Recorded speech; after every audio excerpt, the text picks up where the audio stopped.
Assalamualaikum warahmatullahi wabarakatuh. Bismillahirrahmanirrahim. Tepangkeun wasta abi Yayang Rianti ti kelas 11 IPA genep. Ngadegna abi di dieu bade ngadugikeun biantara anu judulna ngajaga kasehatan.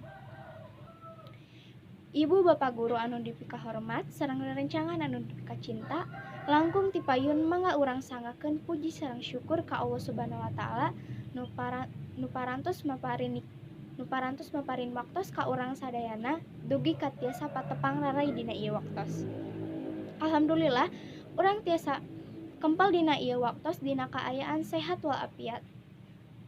Para hadirin anu kusim kuring dipika hormat, abdi di dieu bade ngadugikeun kumaha pentingna hirup sehat kanggo urang sadayana. Urang sadayana kedah atawa wajib ngajaga lingkungan sareng awak urang sangkan dijauhkeun tina sagala panyakit.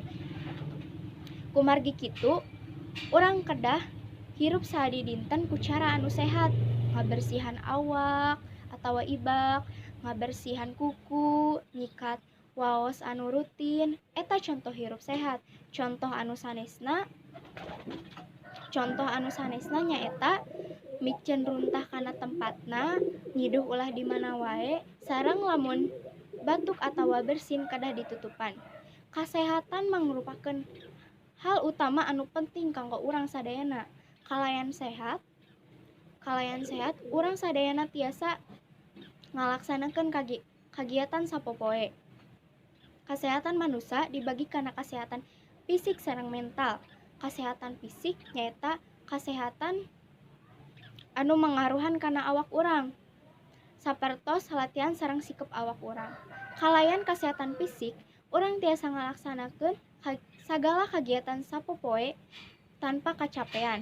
Kasehatan mental nyaeta kasehatan anu pangaruh raos sareng proses pemikiran. Saupami sadi dinten urang ngajaga kasehatan sareng kabersihan, awak urang bakal bersih sareng suci tina sagala kokotor. Bersih hartosna, bersih diri urang sareng lingkungan di sabudeureun urang. Urang kedah mika cinta kana kabersihan sangkan hate urang ge bersih sareng suci. Hadirin sadayana, sakitu kapihatur, Neda agung cukup lumur, Neda jembar pangampura, sanes bilih namun tangtos, enggonim simkuring sasanggem. Seueur basa anu kirang merenah larapna, pirang-pirang kalimah anu taraos kana mana.